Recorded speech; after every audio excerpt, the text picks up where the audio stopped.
Welcome to Sawani's tiny world. We're so glad you're here. Let's go on an adventure. Kozhikode നിന്നും കാശ്മീരിലേക്കുള്ളൊരു യാത്രയുടെ തുടക്കമാണിത്. കാലിക്കറ്റ് എയർപോർട്ടിൽ നിന്നായിരുന്നു കേട്ടോ ഫ്ലൈറ്റ്, അവിടുന്ന് ഡൽഹി വരെ. അപ്പം ഇത് ശരിക്കും പറഞ്ഞാൽ എല്ലാവരും കൂടിയിട്ടുള്ള ആദ്യത്തെ ഒരു ഫ്ലൈറ്റ് യാത്രയാണ്. ഞങ്ങളെല്ലാവരും ഇതാ ഈ ലാസ്റ്റ് പോകുന്നത് ഇതാണ് എൻ്റെ മൂപ്പരൊരു മിലിറ്ററി മാനായിരുന്നു, അതാ നടത്തം അങ്ങനെ. ഇപ്പോൾ ഇതാ ഞങ്ങൾ ഇതിൽ കയറിയിട്ടുണ്ട് ഫ്ലൈറ്റിൽ, എല്ലാവരും ഒന്ന് സെറ്റായി. ഇതിപ്പോൾ ഞങ്ങൾ വൈകുന്നേരമായിട്ടോ കയറുന്നത്.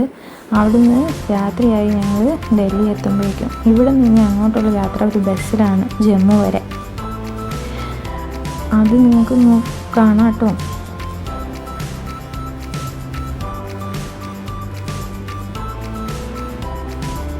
ഇപ്പോൾ ഞങ്ങൾ ബസ്സിലൊക്കെ കയറി. ഇതിപ്പോൾ ഒരു ഉച്ചയായിട്ടുണ്ട്. ഞങ്ങൾ ഇവിടുന്ന് പിന്നെ ജമ്മുന്ന് ഞങ്ങൾക്ക് നമ്മൾ ഒരു ട്രാവൽ ഏജൻസി ബുക്ക് ചെയ്തിട്ടാണ് പോകുന്നത്. അന്നേരം അവർ ഞങ്ങളെ കൂട്ടാൻ വരും ജമ്മുവിൽ. അപ്പം അവിടുന്ന് അവരെ ബാക്കി യാത്ര അവരെ കൂടിയാണ്. ഇതാ ജമ്മു ആൻഡ് കാശ്മീരിലേക്ക് നമുക്കൊരു വെൽക്കം ബോർഡൊക്കെ വെച്ചിട്ടുണ്ട്. വേറൊരു രസമുള്ള കാര്യം എന്താണെന്ന് വെച്ചാൽ, ഞാൻ ഈ വീഡിയോ ഇപ്പോഴാണ് പോസ്റ്റ് ചെയ്യുന്നതെങ്കിലും ഇത് വളരെ മുന്നേ ഉള്ളൊരു വീഡിയോ ആണ്. ഇത് ഈ പെഹൽഗാം പിന്നെ ടെററിസ്റ്റ് അറ്റാക്ക് നടക്കുന്നതിന് ഒരു 2 ദിവസം മുമ്പ് ഞങ്ങൾ തിരിച്ച് നാട്ടിലെത്തിയിട്ടേ ഉള്ളൂ കേട്ടോ. ആ ഒരു സമയത്തുള്ള യാത്രയായിരുന്നു. പിന്നെ ഇങ്ങനെ ഒരു വ്ളോഗ് ഇടാനും എനിക്കത്ര ഒന്നും തോന്നിയിട്ടൊന്നുമില്ല. പക്ഷേ ഇപ്പോൾ അങ്ങനെ തോന്നി, എന്തോ ഇങ്ങനൊരു വ്ളോഗ് ഇടാമല്ലോ എന്ന് തോന്നിയിട്ടാണ് ഈ യാത്രയും ഇതിൻ്റെ വീഡിയോസും ഷെയർ ചെയ്യുന്നത്. പിന്നെ ഞാൻ അത്ര വലിയ വീഡിയോ എടുക്കാനുള്ളൊരു ഇതൊന്നും ഇല്ലാത്തത് കൊണ്ട് വീഡിയോയിൽ അതിൻ്റേതായ പോരായ്മകളുണ്ട് കേട്ടോ. എനിക്ക് ഏറ്റവും കൂടുതൽ അതിശയമായിട്ട് തോന്നിയൊരു കാര്യം എന്താണെന്നറിയാം, ഈ മലനിരകളുടെ ഇടയ്ക്ക് കൂടിയാണ് ഈ റോഡെങ്കിലും ഒറ്റ ഹെയർ പിൻ കർവില്ല കേട്ടോ, നമ്മളെ ഇവിടെയുള്ള പോലെ. അതുപോലെ ഇതിപ്പോൾ ഞങ്ങളിതാ പിറ്റേ ദിവസമായി ഫസ്റ്റ് കാശ്മീരാണെങ്കിൽ ഞങ്ങൾ ഹോട്ടലിലെ രാവിലെ ബ്രേക്ക്ഫാസ്റ്റ് കാത്തിരിക്കുന്നതാണിത്. ഇവിടെ നിന്ന് ബ്രേക്ക്ഫാസ്റ്റ് എടുക്കാനും ഞങ്ങൾ സോനാമാർഗിലേക്കാണ് പോകുക. അവിടെയാണ് കുറച്ച് മഞ്ഞും ഐസും കാര്യങ്ങളൊക്കെ ഉള്ളത് പറഞ്ഞത്. ഞങ്ങൾ ബ്രേക്ക്ഫാസ്റ്റ് ഒക്കെ കഴിഞ്ഞ് ഞങ്ങൾ സോനാമാർഗിലേക്ക് എത്തുന്നത്.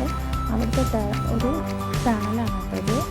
നമ്മളിവിടുത്തെ പോലെയല്ല, മലേൻ്റെ ഉള്ളിൽ കൂടിയാണ് റോഡൊക്കെ. പക്ഷേ ഇതാണ് വൺ ഓഫ് ദ മോസ്റ്റ് എന്താ പറയുക ലെങ്തിയർ ആയിട്ടുള്ള ടണൽ എന്നാണ് അച്ഛൻ പറഞ്ഞത്. മൂപ്പര് മുമ്പ് ഇവിടെ തന്നെ ആയതുകൊണ്ട് മൂപ്പര് മെയിനായിട്ട്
പിറ്റേന്ന് അങ്ങനെ ഫ്രഷായി ട്യൂലിപ്പ് ഗാർഡൻ കാണാൻ വന്ന വീഡിയോ കേട്ടോ ഇത്.